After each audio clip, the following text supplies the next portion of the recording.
Hi, I'm John, and today we have some cars from, well, they're from Tangent, but they're also from home shops. So, well, let's just go over to the workbench and you'll see what I mean.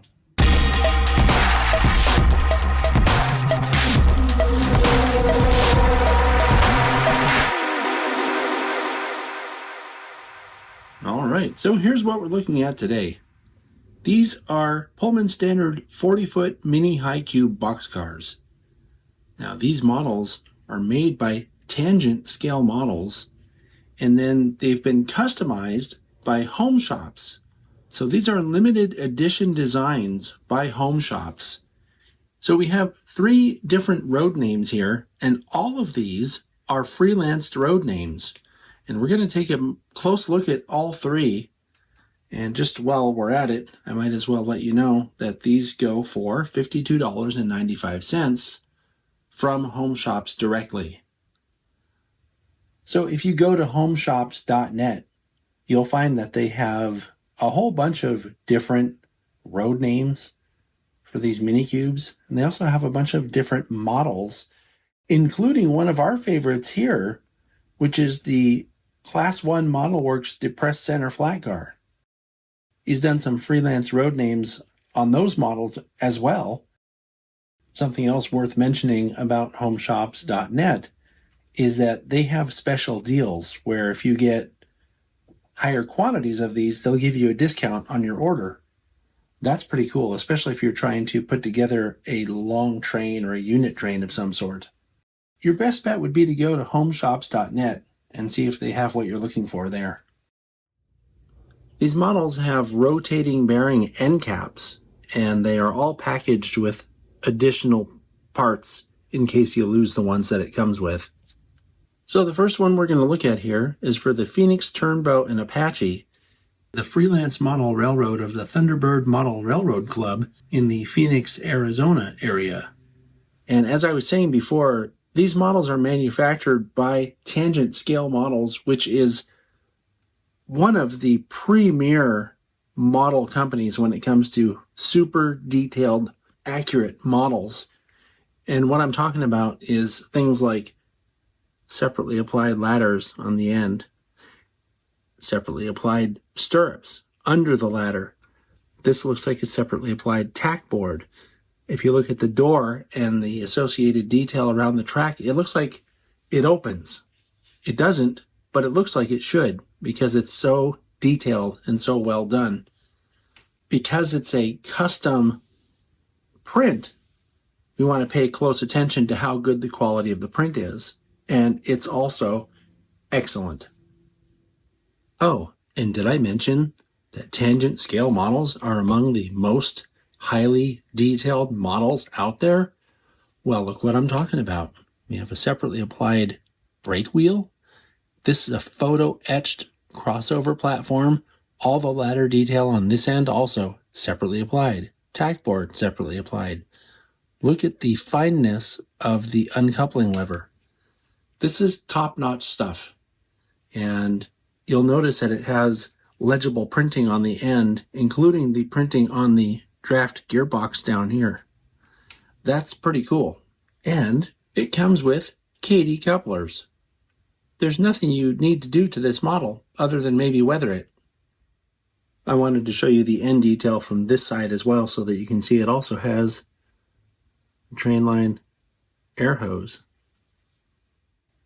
We'll do the full once around the model here, and you can see looking on this side, all of the printing on this model is legible, including the build date down here, December of 1966. The A end has similar detail to what we saw on the brake end, just without the brake wheel, including separately applied grab that goes across the car here, separately applied ladder detail, air hose, etc. The model has a slightly peaked roof and the kind of pattern you'd expect to see on a car like this, and these patterns will take weathering really nicely. And a close look at the bottom of this model reveals that it has a lot of separately applied brake rigging detail all up in here. These are 70-ton Barber roller bearing trucks, and you can see that it has metal machined wheels. It's just a very detailed underbody. All right, I've done the old switcheroo on you here. We're now looking at the Delaware and Allegheny one, but I wanted to show you the bottom. So we're going to go around every angle we can of every one of these boxcars.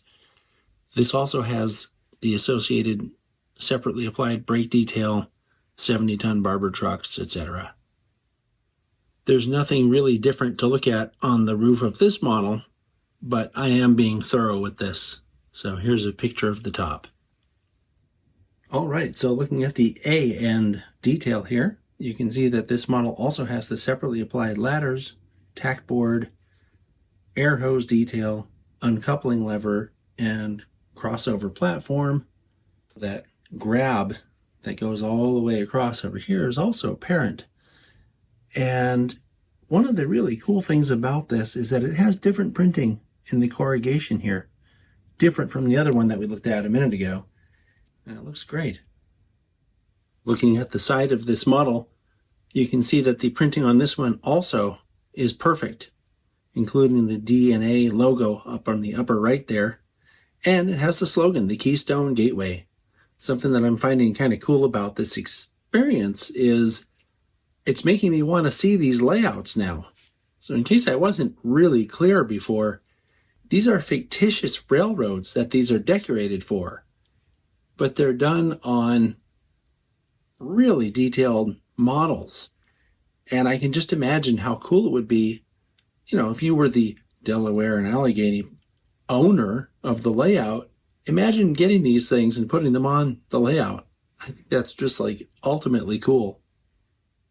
And here's the break end, once again, with all that amazing detail.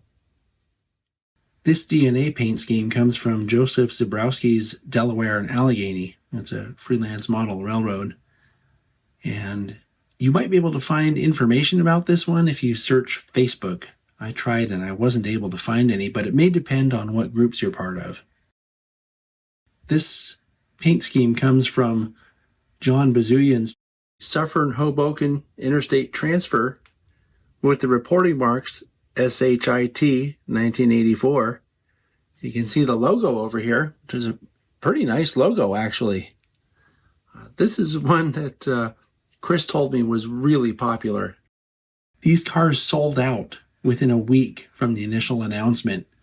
But more importantly, John has a business called Southern Tier Model Works, where he does custom painting and weathering for people. So you can search on Facebook if you like. It's Southern Tier, T-I-E-R, Model Works. All right then, looking at the break end of this model, you can see that it has all the separately applied details that the other ones have. It looks like there's something going on with this ladder here. I'll have to look at that off camera later. But everything else that we've talked about, it's all there. Something else I'm noticing as I look at the break end from this angle is that, once again, the writing in here is different from the other two. So there's some, well, I was going to call it prototype specific detail, but since these are fictitious road names, I'm not sure if that's accurate. But the point is, it is different. Here's a quick look at this side of the Suffern Hoboken Interstate Transfer model. And as you can see, the detailing around the door is just as good on this model as it is on the others. We have the separately applied tack board and ladders. It's just a very nice looking model. And here's a quick peek at the A end of the model with all that fantastic detail. And here we have the roof detail, which is identical to the other two models we've looked at here. All right, once again, the brake detail on this model is really good. It's one of those things that you can tell the higher end models, they always have this really good separately applied brake rigging.